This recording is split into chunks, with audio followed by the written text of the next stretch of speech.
Matuto tayong mawala ng pake sa opinyon ng ibang tao dahil number 1, hindi mo sila makokontrol. Ito ang tandaan mo. Hindi mo sila makokontrol. Hindi mo sila mapipigilan. Magpakabait ka man o magpakakontrabida ka, titirahin ka pa rin nila. Pero ito pa ang tandaan mo. Ang negatibong komento nila ay reflection din ng kanilang pagkatao. Dito mo malalaman kung anong klaseng tao ang kinakaharap mo. At alam ko na kahit ilang beses pa ako magpayo ng positibo, may negative comments pa rin akong matatanggap. At hindi ko yun makokontrol. Kasi hindi ko hawak ang buhay nila. Hindi ko kontrolado ang bawat kilos nila. Hindi lang sa akin to nangyari. Lahat tayo ay nakakaranas nito sa iba't ibang paraan. Ang masakit pa, sila yung mga taong hindi mo gaanong kilala o hindi ka gaanong kilala.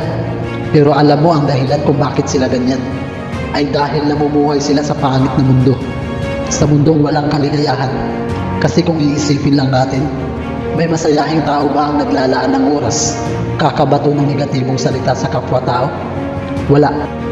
Kapag masaya ka sa buhay, kasiyahan din ang gusto mong maibahagi sa iba. Kaya dito ko napagtanto na ang salitang binibitawan nila ay refleksyon ng kanilang tunay na pagkatao. Nakakalungkot isipin na ang ibang tao ay walang magawa sa buhay kundi ang manghihila ng kapwa nila.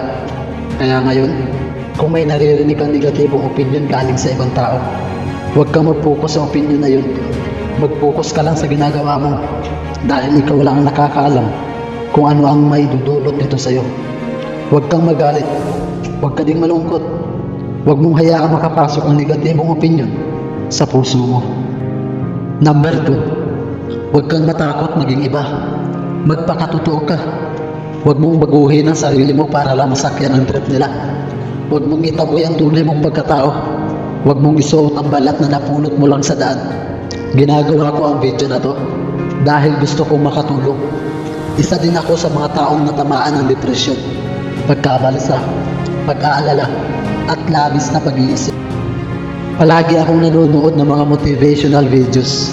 Malaki ang impact sa buhay ko noon, ang panonood ng mga motivational videos. At kung ano ang natutunan ko mula sa mga video yun, ay binahagi ko rin sa inyo dahil gusto kong tumatag pa kayo lalo.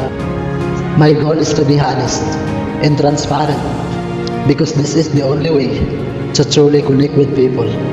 Kung bubuksan mo ang sarili mo, ibig sabihin na pinapalaya mo na ang tunay mong damdamin.